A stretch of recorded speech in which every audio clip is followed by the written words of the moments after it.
Kanalıma hoş geldiniz.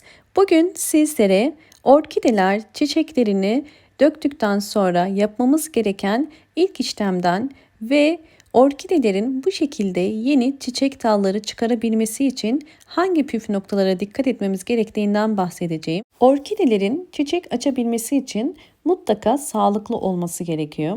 Yani bol bol yeni kökler ve yeni yapraklar çıkaran orkide sağlıklı bir orkidedir. Orkidelerde iki tür çiçek dalı vardır. Birinci tür çiçek dalı gövdeden çıkan ana dal çiçek dalıdır. Bakın burada gördüğünüz gibi bu tomurcuklu olan dal ana dal, yani direkt gövdeden çıkan çiçek dalı. İkinci tür çiçek dalı ise budama sonucunda bakın boğum yerlerinden çıkan yan daldır. Bir yan daldan çıkan çiçek dalı normal ana gövdedeki kadar bol çiçekli olabilir. Özellikle budama yaparken nelere dikkat etmemiz gerekiyor? Birinci olarak çiçekleri solmuş ve uç kısmında belirgin bir tomurcuk yoksa ilk açan çiçek yeriyle ve en üstteki boğum yeri arasından orkidelerimizi budama yapabiliriz. Bu orkidemi gördüğünüz üzere çiçekleri artık solmaya başladı. Fakat bir kısım çiçekleri solarken bir kısım çiçekleri canlı. Peki bu dalı budama yapmam gerekiyor mu? Budama yapmadan önce mutlaka orkidenin dalının ucuna bakmak gerekiyor. Yani eğer belirgin bir tomurcuk varsa kesinlikle budama işlemini yapmıyoruz. Hemen dal ucuna bakalım. Dal ucuna baktığımız zaman bakın aktif bir şekilde 3 tane tomurcuk görünüyor. Yani bu belirgin bir tomurcuk. Eğer orkidenizin ucunda bu şekilde tomurcuklar varsa kesinlikle budama işlemini yapmayın. Çünkü dal uzamaya devam edecektir. Hemen sizlere diğer orkide ucunu da göstermek istiyorum. Bakın bu orkidemin bütün çiçekleri dökülmüş ve gördüğünüz üzere üzerinde herhangi bir çiçek yok. Budama yapmadan önce mutlaka ne yapıyoruz? Orkidenin dalının uç kısmına bakmamız gerekiyor. Bakın uç kısmında gördüğünüz üzere belirgin bir tomurcuk yok. Eğer biraz önce gösterdiğim gibi belirgin bir tomurcuk olsaydı kesmeyecektik. Fakat bu belirgin bir tomurcuk olmadığı için bunu budama işlemi yapabiliriz. İkisi arasındaki farkı yakından da sizlere göstermek istedim. Budama yaparken bir takım püf noktalara dikkat etmek gerekiyor. Budama yaparken kesinlikle boğumları saymadan yapın. Çünkü her bir boğum bizim için yeni bir çiçek dalı demek. Budama yaparken dikkat etmeniz gereken yeşil boğumları kesmemek. Bakın burası ilk dökülen çiçek yeri ve boğumu görüyorsunuz boş. Hemen altında bakın tuttuğum yer ise altında yeşil bir boğum var. Kabuğu kurumuş fakat bunlar yeşil boğum.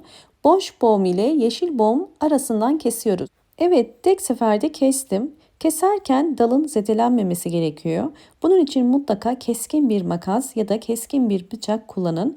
Eğer dal ezilirse boğumlardan çiçek dalı çıkmaz. Bakın daha önce kestiğim yer ve kurumuş boğum yerinin hemen üstü.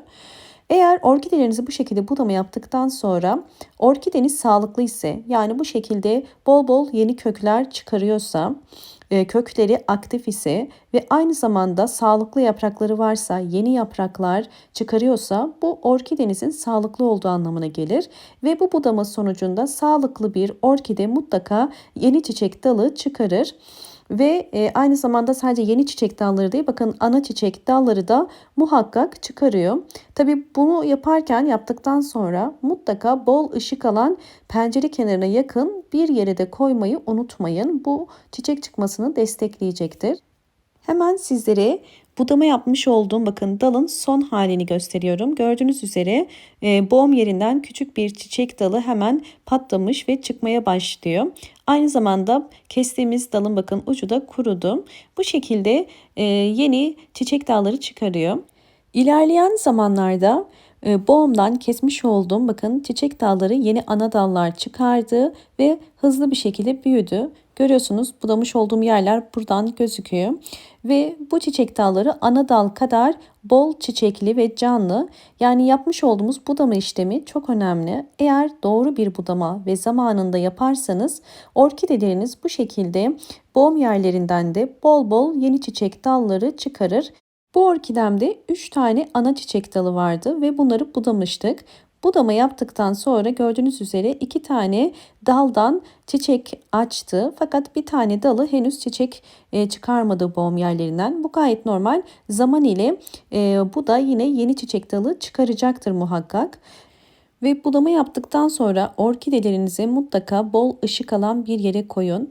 Bol ışık alan bir yerde sabah güneşini ya da ikindi güneşini geçici süreliğine alan bir yere koyarsanız çiçek çıkarmasına çok yardımcı olacaktır.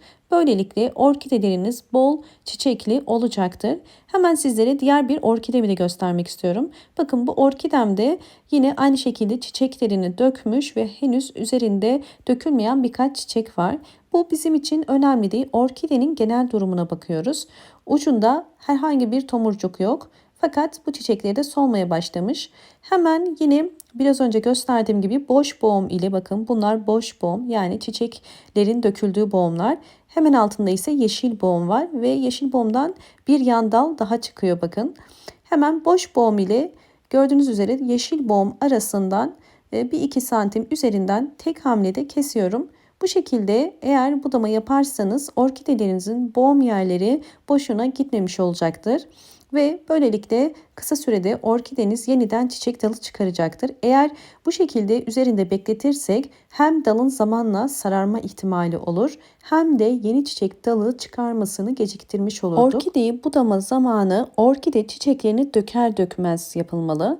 Döker dökmez yaparsanız bakın kısa sürede çiçek dalını çıkarmasını geciktirmeden çiçek dalı çıkarmasına yardımcı olmuş oluruz. Bu biraz önce size gösterdiğim beraber budadığımız çiçek dalı. Bakın ana daldan budamıştım. Bir yan dal çıkmıştı ve yan dalı da budadım. Tekrar bir yan dal daha çıktı.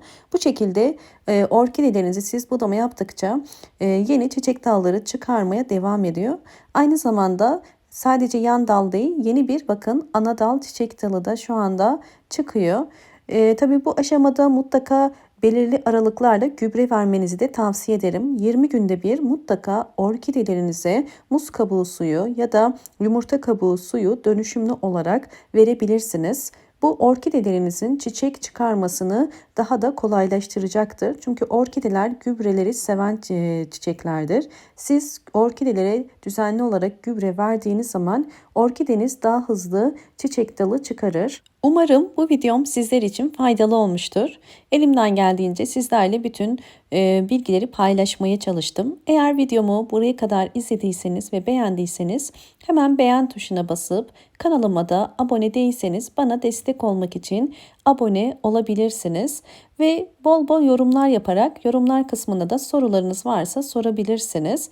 Eğer bu anlattığım yöntemleri deniyor ve sonuçlar alıyorsanız yorumlar kısmına yazmayı unutmayın. Böylelikle diğer takipçilerim de yorumlar kısmından görmüş ve faydalanmış olurlar. Hoşça kalın, sağlıkla kalın.